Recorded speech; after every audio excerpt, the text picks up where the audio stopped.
최근에 젊은 사람들에게 꽤 유명한 그리고 유행하는 말이 있습니다. 그 말의 이름은 테토남 그리고 에겐남입니다. 혹시 좀 추측이 되십니까? 되십니까? 혹시 모르시는 분들을 위해서 제가 살짝 설명해 드리겠습니다. 테토남이라는 뜻은요, 테스토스테론이라는 남성 호르몬이 많이 분비되는 것 같은 사람을 말하고요, 에겐남은 에스트로겐이라는 여성 호르몬이 많이 분비되는 것 같은 사람을 말합니다. 이 테토남의 이미지는요, 체력이 좀 강인하고 몸도 좋고 추진력 있고 강한 이런 이미지를 그려지고요, 에겐남 같은 경우에는 좀 피부가 밝고 섬세하고 배려심 많은 그런 이미지가 그려집니다. 이거를 좀 더 쉽게 그냥 말하면요, 남성스러운 남자, 여성스러운 남자, 이런 의미입니다. 그러다 보니까 이런 이야기가 회자될 때 많은 남성분들이 이런 생각을 하십니다. 나는 나 정도면 테토남이지, 이런 생각들을 하시는데요, 혹시 여기 앉아 계시는 남성분들은 자신을 테토남이라고 생각하시나요? 사실 저도 이 이야기를 듣고 그래도 마음으로 한번 생각은 해보았습니다. 나도 테토남이지 라는 생각을 했는데, 아마 저를 보시는 모든 분들은 마음속으로 이렇게 외치시지 않을까요? 아니요, 절대 그렇지 않습니다. 전사님은 확신의 에겐남입니다 라고 말하시지 않을까라는 생각이 듭니다. 그래서 사실 저는 그것에 동의는 합니다. 왜냐하면 저는 축구를 하는 것보다는 카페에 앉아서 이야기하는 게 더 좋고요, 슬픈 영화를 보면은 그렇게 눈물이 많이 흘립니다. 그래서 저는 그냥 저를 받아들이기로 했습니다. 근데 이런 에겐남에도 나름의 장점이 있습니다. 제가 생각하는 테토남에 가장 적합한 목회자 분은요, 저희 교회에서 박현선 목사님입니다. 박현선 목사님입니다. 그래서 그 목사님 아마 여기서 하시지 못할 거라고 생각이 드는데, 저만 할 수 있는 장점은, 자, 여기 좀 챙겨왔거든요.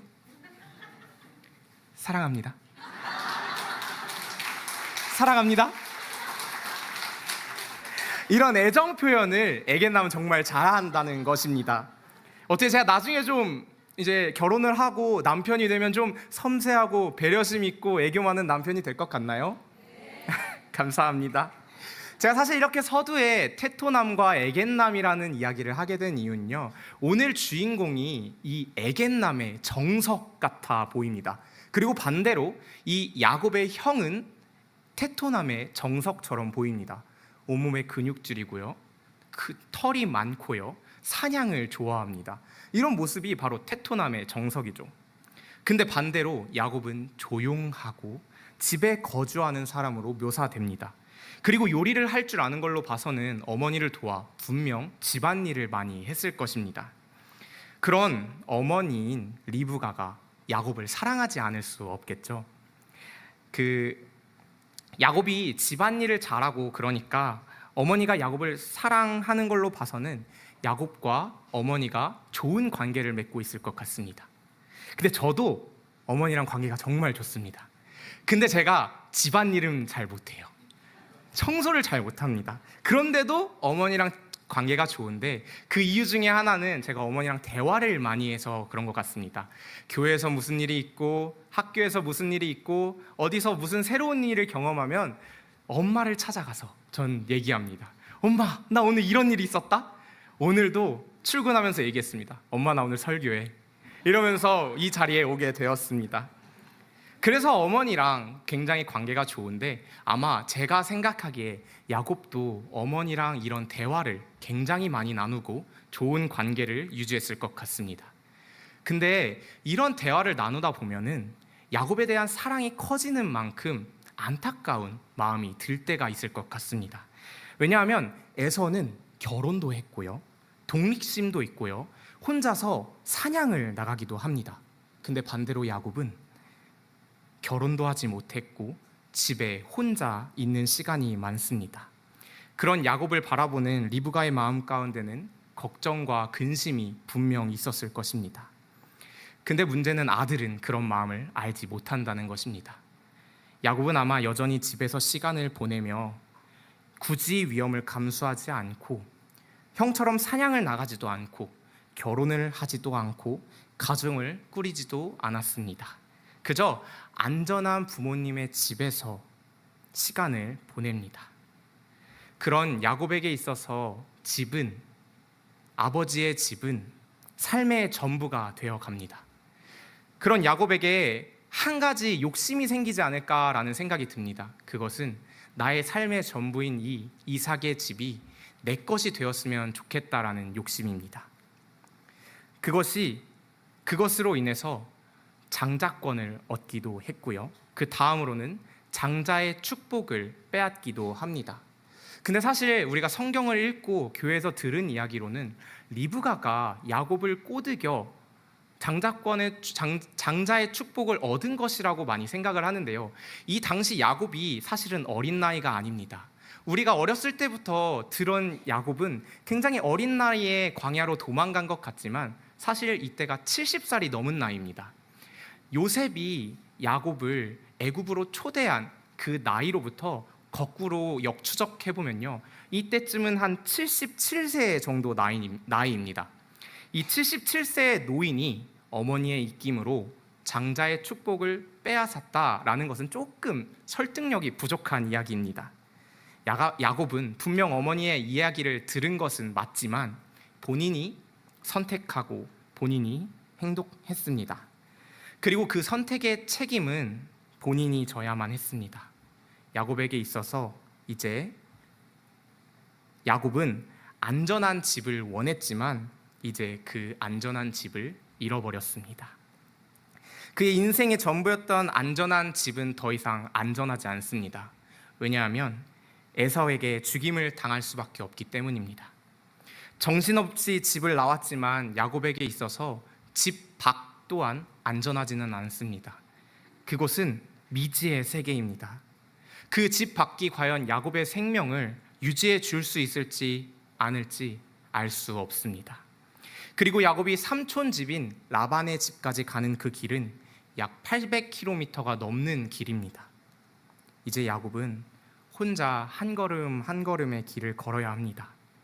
에서와 같이 밖에 나가서 사냥을 하지도 않았고요, 가정을 꾸리며 동반자가 있던 것도 아닙니다. 야곱은 그저 70년이 넘는 시간 동안 부모님의 그늘 아래서 안전한 삶을 누린 온실 속의 화투였을 뿐입니다.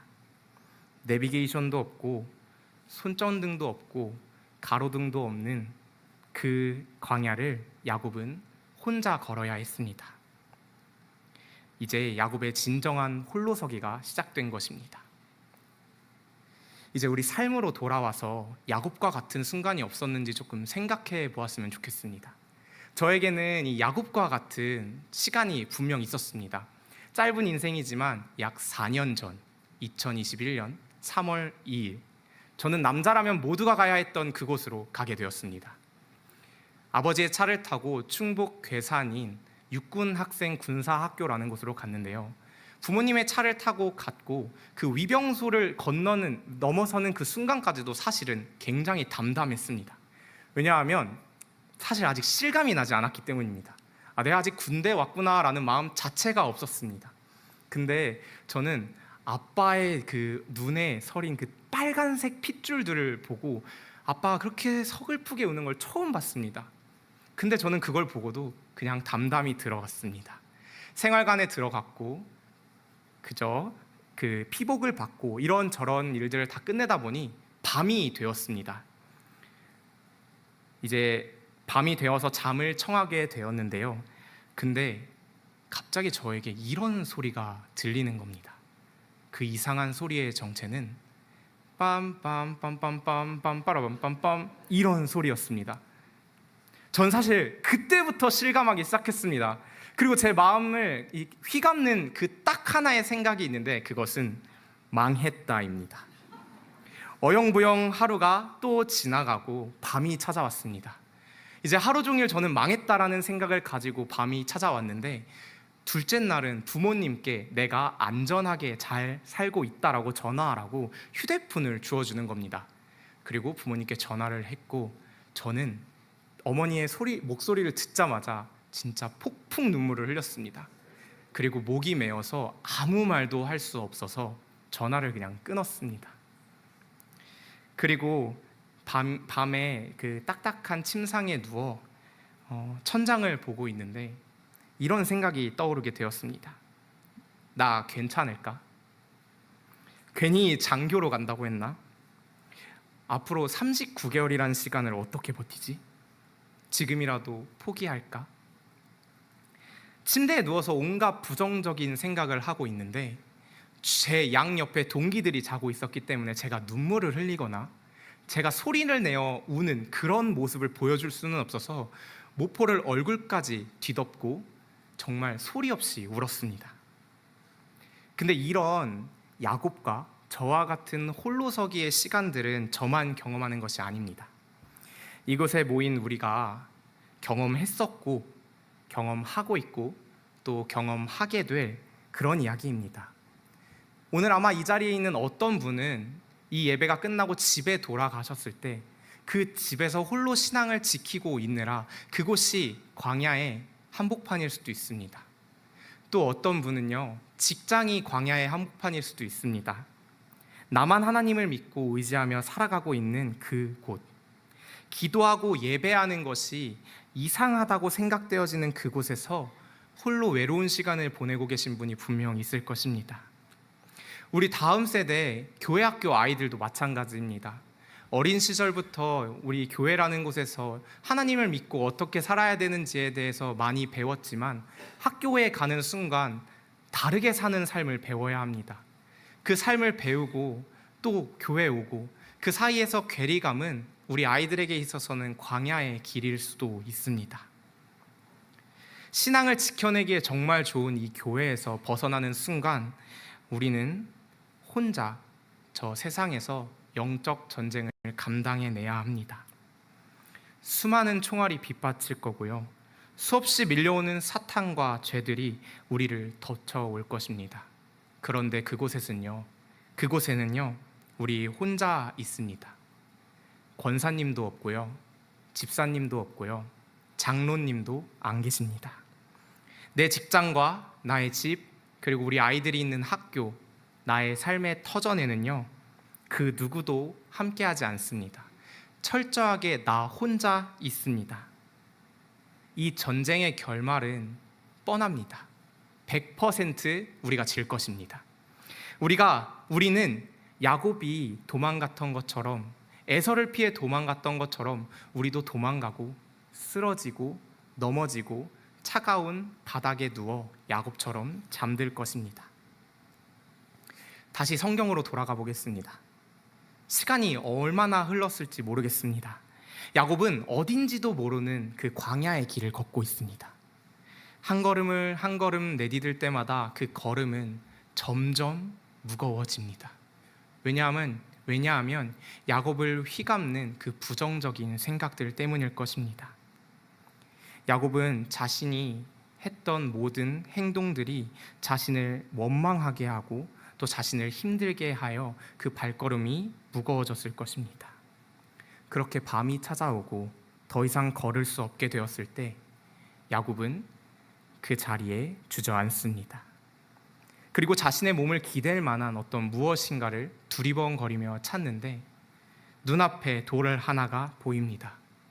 차갑고 딱딱한 그 돌은 야곱은 몸을 기대어 잠시 그 돌에서 눈을 감고 잠을 청해 봅니다. 하지만 분명 쉽게 잠이 들지는 않았을 것입니다. 지난날의 자신의 행동과 선택들의 후회가 자신을 자책하고 원망했을 것이기 때문입니다. 내가 욕심내지 말걸. 내가 내 삶에 만족하며 살아갈걸. 내가 이 나이에 여기서 어떻게 살아남지? 내일은 내가 또 어디서 자고 무엇을 먹어야 할까? 집에 가고 싶다. 야곱의 머리에 외치는 이 수많은 소리들이 야곱의 잠을 방해했을 것입니다. 그리고 그 돌에 기대어 야곱은 눈물을 흘리다 잠들었을 것입니다. 근데 그때 야곱의 눈을 뜨게 하시고 하나님께서 꿈을 꾸게 하십니다. 그리고 어둠을 가르며 반짝이는 불빛 하나가 저 멀리 솟아오릅니다. 그곳을 자세히 보니 하늘과 땅을 연결하는 하나의 사다리가 있습니다. 천사들은 그 사다리를 오르락 내리락 하며 왔다 갔다 하고 있고요. 야곱은 그 모습을 보며 내가 지금 제대로 보고 있는 것이 맞나? 눈을 비비며 다시 한번 쳐다보게 됩니다. 그리고 다시 한번 쳐다보았을 때 그 사다리 위에 있는 어떤 한 분을 봅니다. 근데 야곱은 그분이 누구신지 아직까진 모릅니다. 그때 하나님께서 이렇게 말씀하십니다. 나는 여호와니 너의 할아버지 아브라함의 하나님이요 너의 아버지 이삭의 하나님이라. 어릴 적부터 들어왔던 하나님의 이름을 야곱은 이름도 모르는 광야에서 다시 듣게 되었습니다. 야곱에게 있어서 하나님의 이름은 지금까지 이야기에만 존재하시는 분이었습니다. 근데 지금 이 순간에는 광야의 한복판에 하나님께서 야곱을 찾아오신 것입니다. 그리고 하나님께서는 야곱에게 한 가지 약속을 하십니다. 우리 함께 그 말씀을 읽어보겠습니다. 창세기 28장 14절에서 15절 말씀입니다. 함께 읽겠습니다. 내 자손이 땅의 티끌같이 되어 네가 서쪽과 동쪽과 북쪽과 남쪽으로 퍼져나갈지며 땅의 모든 족속이 너와 내 자손으로 말미암아 복을 받으리라. 내가 너와 함께 있어 네가 어디로 가든지 너를 지키며 너를 이끌어 이 땅으로 돌아오게 할지라. 내가 내게 허락한 것을 다 이루기까지.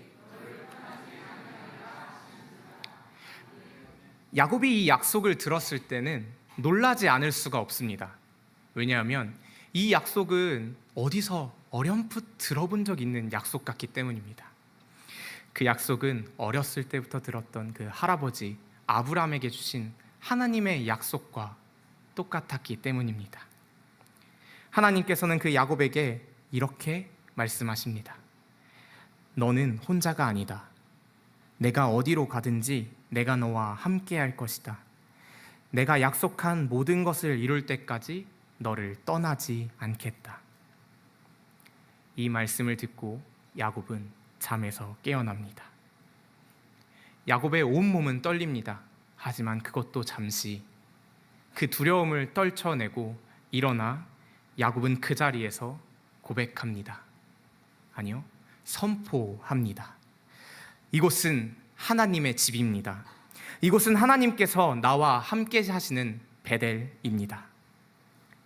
야곱이 있는 곳은 특별한 예배당도 아닙니다. 그곳은 평생을 안전하게 지냈던 이삭의 집도 아닙니다. 야곱이 서 있는 곳은 보잘것없는 모래알과 돌만 무성한 광야의 한 곳일 뿐입니다. 하지만 야곱에게 하나님께서 찾아오신 순간 그 광야는 세상에서 가장 특별한 그리고 세상에서 가장 안전한 하나님의 집이 된 것입니다. 그리고 이제 야곱은 깨닫습니다. 하나님께서는 할아버지 아브라함의 하나님이 아니고 아버지인 이삭의 하나님이 아닌 나 야곱의 하나님이라는 것을 깨닫습니다. 함께하지 않는다고 생각했던 그 하나님께서는 야곱과 함께하고 계셨던 것입니다. 야곱은 지금까지 외롭고 억울하고 절망스러웠던 순간들이 있었습니다. 하지만 그것들은 모두 야곱의 착각일 뿐입니다. 하나님께서 야곱을 친히 찾아와 내가 너와 함께하고 있다라고 말씀해 주셨습니다. 이것은 야곱이 부르짖어서 찾아오신 것도 아니고요. 야곱이 하나님을 찾아서 찾아오신 것도 아닙니다. 그저 하나님께서 야곱을 찾아오신 것입니다. 그리고 그때 이 보잘것없는 광야가 특별한 나의 집, 하나님의 집이 된 것입니다. 제가 책 한 권을 소개해 드리려고 합니다. 하버드 대학 교수이자 영적 삶에 대한 글을 쓰는 작가인 헨리 나우엔이라는 사람이 쓴 마음에서 들려오는 소리라는 책입니다. 이 책은 1987년 12월부터 1988년 6월까지 헨리 나우엔이라는 사람이 어둠 속에 있을 때 글을 적어 내려간 것을 엮어서 만든 책입니다. 서두에서 헨리 나우엔은 이렇게 고백합니다. 나를 주변의 사람들이 사랑하고 좋아하며 감사한다며 심지어 나를 존경하기까지 한다고 끊임없이 일깨워주던 바로 그때 나는 자신이 누구에게도 사랑받지 못하는 쓸모없는 존재라는 생각에 사로잡히게 되었습니다. 사람들이 팔을 벌리고 다가와 나를 안아주던 바로 그때 나는 고뇌와 번민에 빠져 더 이상 삶을 계속할 필요가 없다고 생각했습니다. 진정한 안식처를 찾은 그때 나는 집 없는 사람의 외로움을 느꼈습니다. 하나님이 나를 버렸다고 생각했습니다. 이런 생각이 나를 무기력하게 만들었습니다.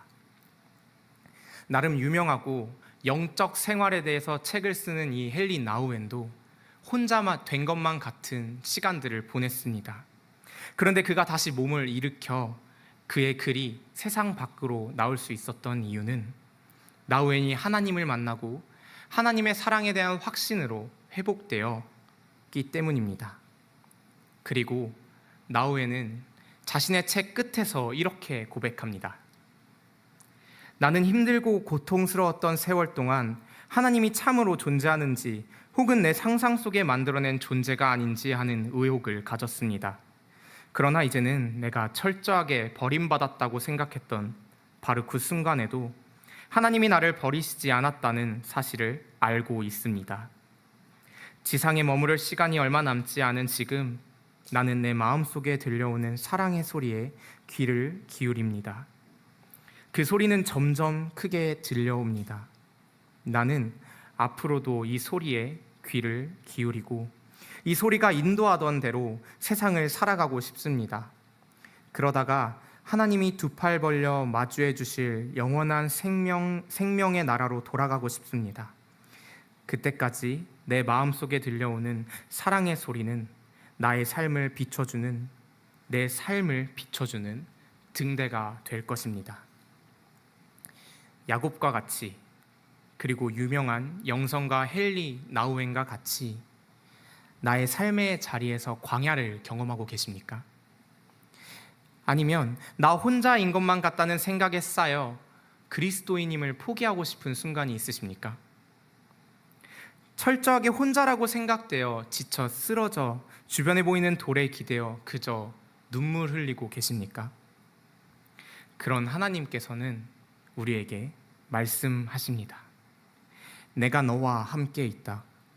내가 너를 떠나지 않을 것이다. 그리고 오늘 이 자리에 모인 우리에게 똑같이 말씀하고 계십니다. 내가 너와 함께 있다. 그리고 너를 떠나지 않을 것이다. 이 말씀을 믿으십니까? 이 말씀을 믿으신다면 내가 혼자라고 생각되었던 그 삶의 터전에 선포하시기 바랍니다. 이곳이 하나님의 집입니다. 그리고 이곳이 나와 함께 하시는 하나님께서 함께 하시는 나의 집 베델입니다. 이제 말씀을 정리하겠습니다. 야곱은 하나님을 만났지만 그의 삶이 결코 순탄해진 것은 아닙니다. 하지만 이삭의 집에 의지하던 야곱과는 이제 다릅니다. 이제 하나님은 야곱의 하나님입니다. 야곱이 있는 그 어디나 다 하나님의 집입니다. 이제 우리가 서 있는 그곳도 하나님께서 함께 하시는 하나님의 집이자 나의 집이 될 것입니다.